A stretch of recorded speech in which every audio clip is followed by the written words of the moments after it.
Good morning and welcome to Ask the Security Guy. I am Holly Magnuson and I am here with Sean Corman.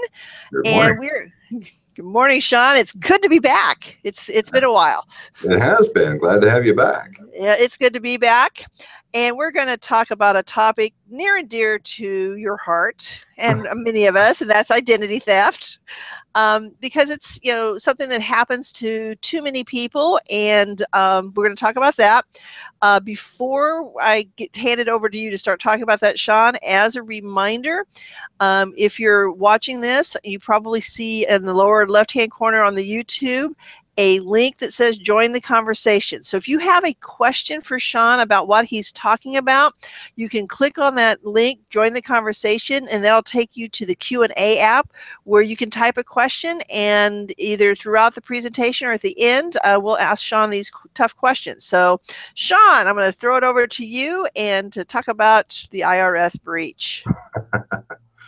So identity theft, like you mentioned, is truly a topic near and dear to my heart. That is really, one of the major end games for a lot of the criminal activity we see online. Stealing somebody's identity, opening credit cards, buying houses, boats, opening lines of credit, new bank accounts, that kind of thing. Just in fact, about 3 weeks ago, I was on a vacation day with my sons, and I got a phone call from a number I didn't recognize.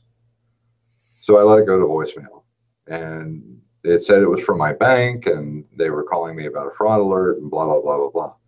And the message sounded kind of funky.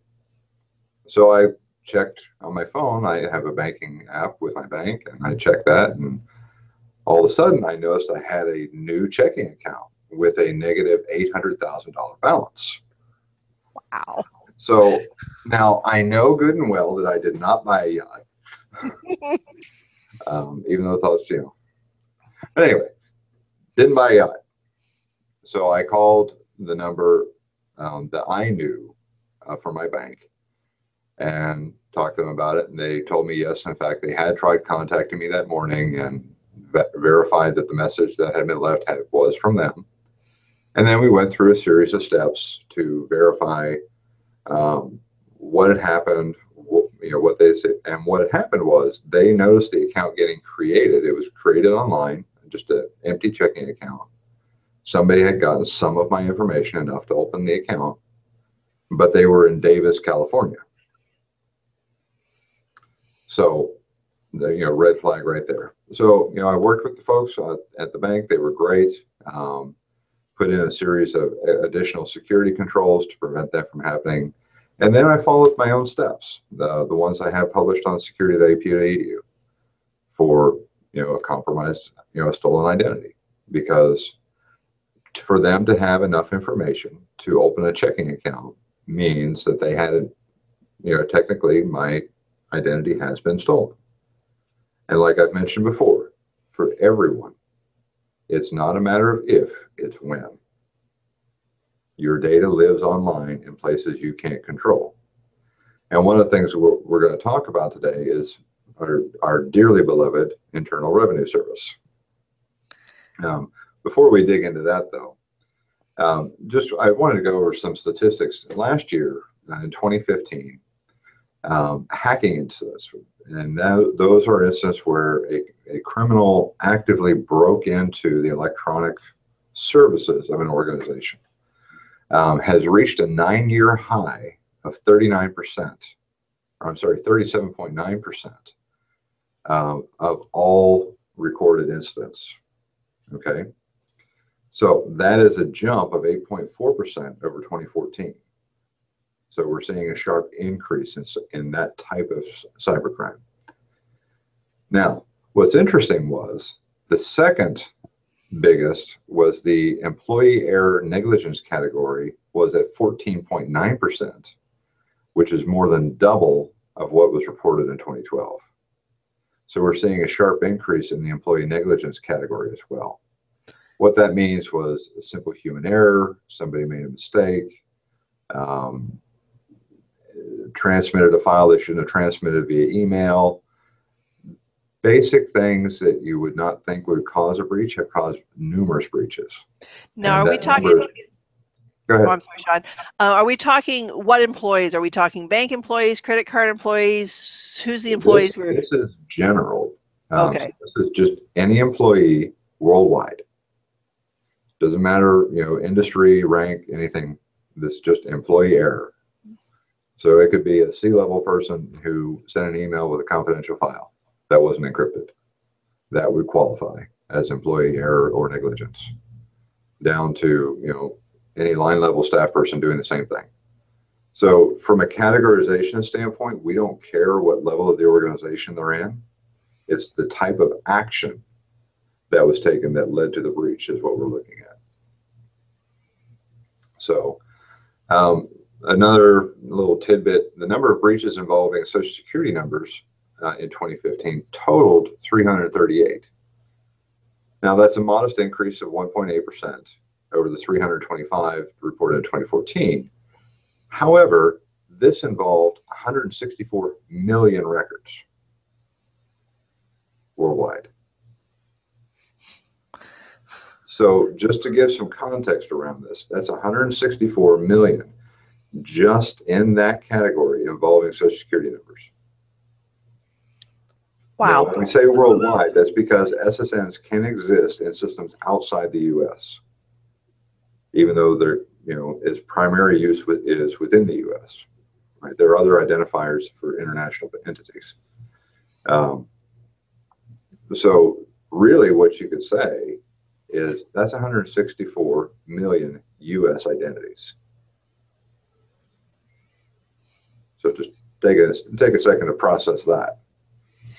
I really don't want to.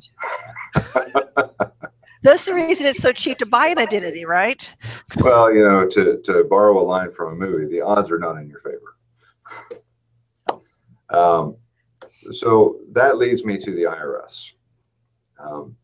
This year, I was contacted by a number of people, both here at APU and personally, people who had their taxes filed before they filed. So what that means is somebody got a hold of their identity, W-2 information or enough information to fake it, and filed tax returns on their behalf. And generally, what the criminals went after was a very large refund. Now, this is usually a two-step process. What will happen is they'll request the refund check will be sent to your house, they'll contact you through a different means to extort it out of you. Nice. Yeah. But the IRS, because of their own breach in 2015, has been doing actually a very good job of working with people who are reporting these to rectify the situation. Volume aside, all the reports I've gotten back from folks who've had this happen have recorded a very positive interaction with the IRS. I know that's something you will never hear me say out loud. But I have to acknowledge that the IRS is doing a good job with remediation, even though they did a very poor job at preventing the barn door being opened in the first place. So let's talk about this breach. Last year, the IRS initially reported 100,000 identities, taxpayer identities stolen. That included full name, date of birth, social security number, mailing address, all pertinent contact information, including social security number.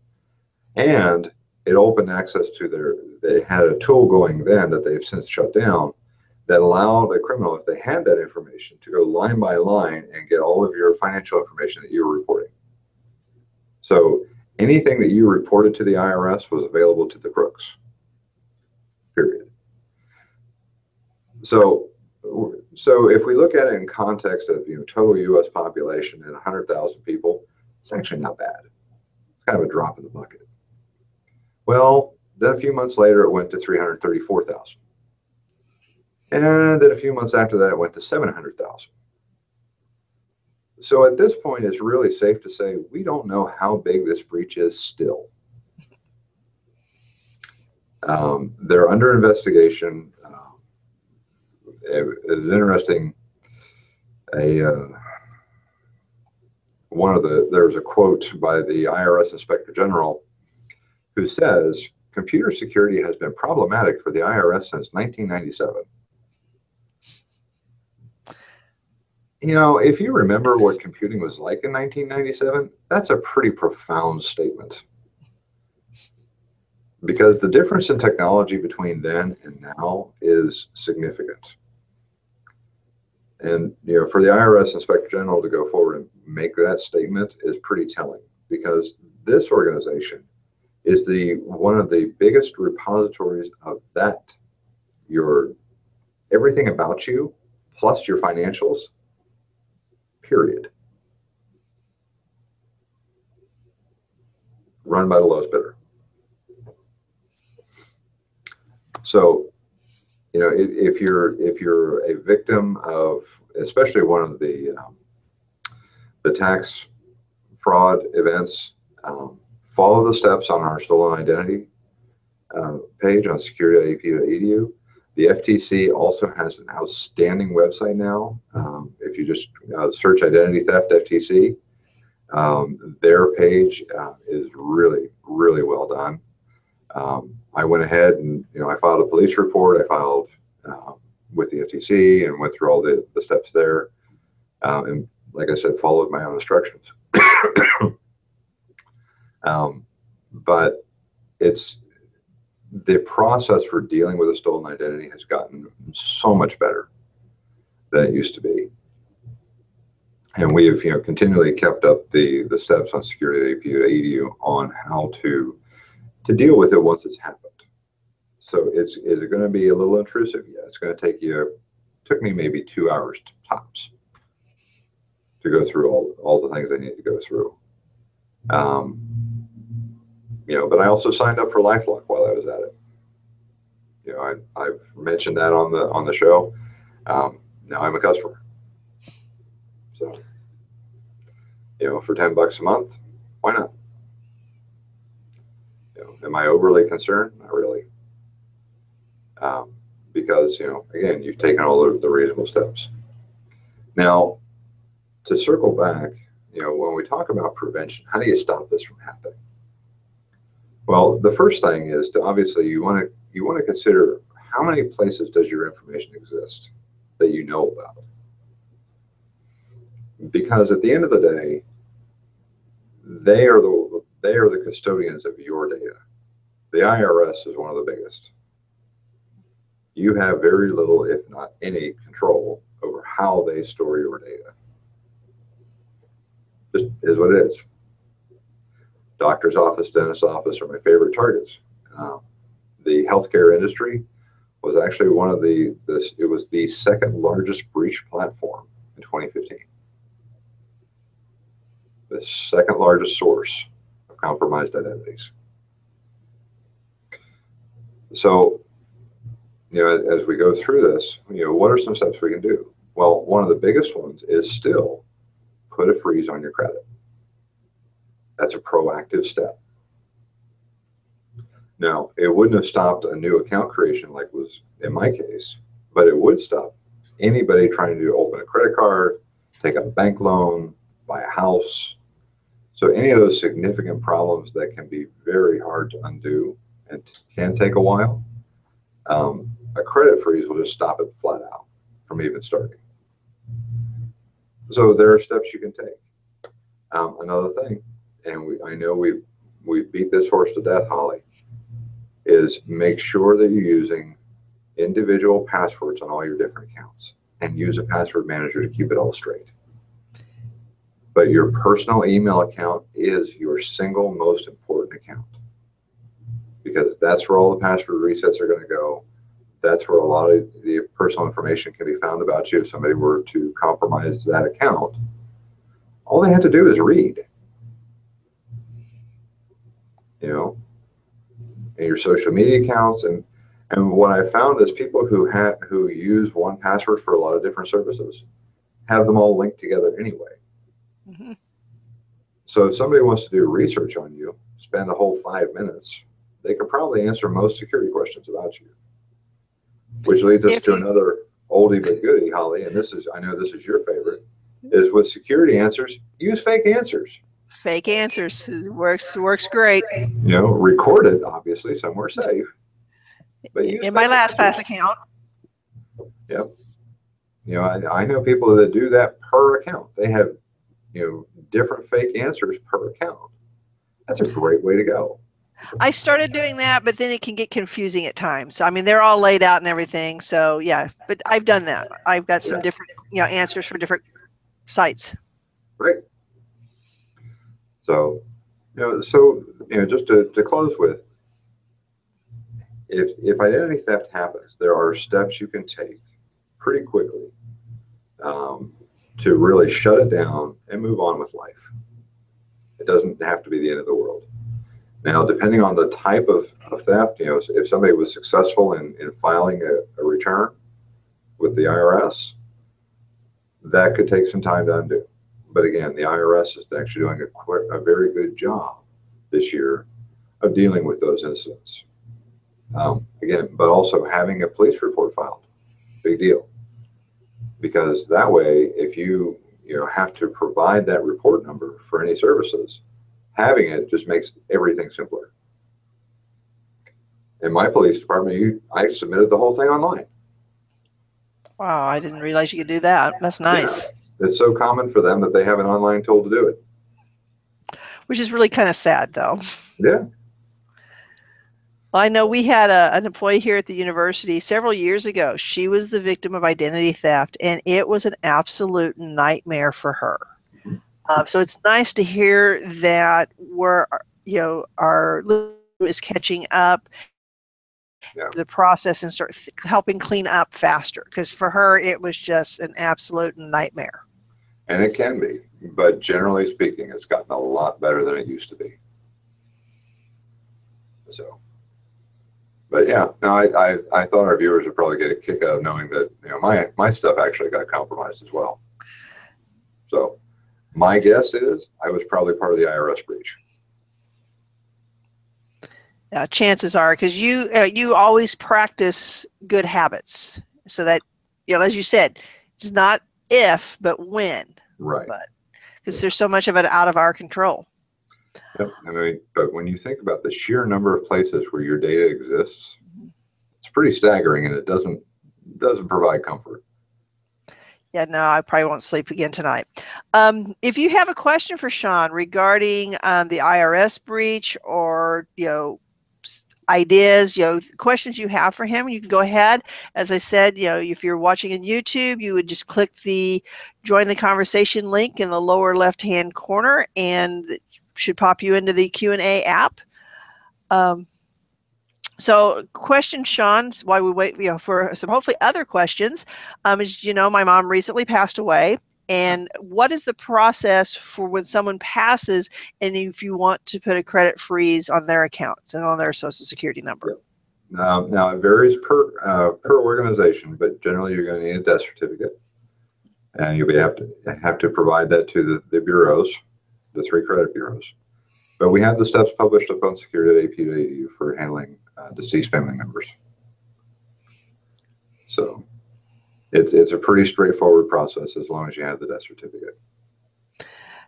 And again, hopefully somebody's got some other good questions. One of the downsides of your fake answers, or even security questions in general, is when someone passes, getting into those accounts in a timely manner, which has been a challenge.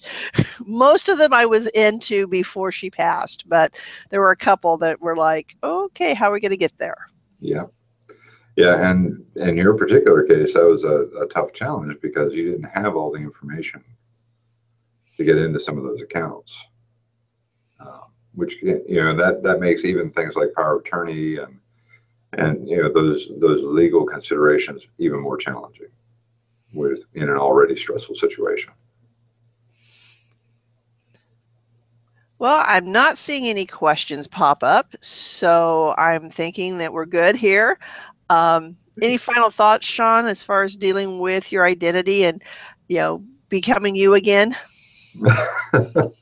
Just do your best to limit the number of places where your name, address, social, etc. is going to live.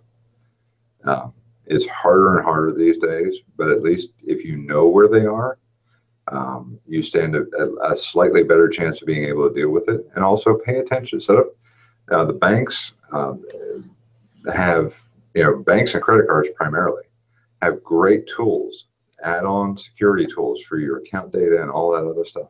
Use it.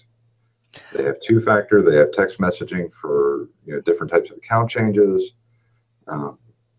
All those additional security tools are available to help protect you. Like I said, my bank was outstanding. I was really impressed. That's nice. I would say, do you want to share the name of the bank so we either give them kudos, or is that okay? On the issue of LifeLock, I wanted to mention, if you're a AAA member already, part of the services you have with AAA is LifeLock. I think it's the $10 level protection that you can get for free as a AAA member. Oh, wow. So you can check into that, and I need to probably do that for me. I haven't actually. I'm a bad person. So upcoming Hangouts next Tuesday, July 12th at 2 p.m. Hangout with IMT is going to be broadcasting live from the IMT support desk. We'll be talking with Diana and some of the students, and I think Andy will be there, and we'll be showing off the new support.apu.edu website. And we'll, people are invited to come say hi during the Hangout. So we're excited about that. It'll be a lot of fun. And who knows, there might be even candy and other prizes. I never know what I'll come up with. I don't know if you've seen it yet, but to our audience, that new site is sharp. Yeah. Very excited about that. The team did a great job. And so we'll be talking about that and just talking about the services at the support desk and giving people a chance to kind of meet some of those students that they talk to when they call 50/50. Absolutely. So that is next Tuesday at 2 p.m. And with that, Sean, anything else going once? No, I think that covers it. All right. Well, until next month, we will see you later. If you've got any questions, always feel free to email iso@apu.edu. All right. See you next time. All right. Bye-bye.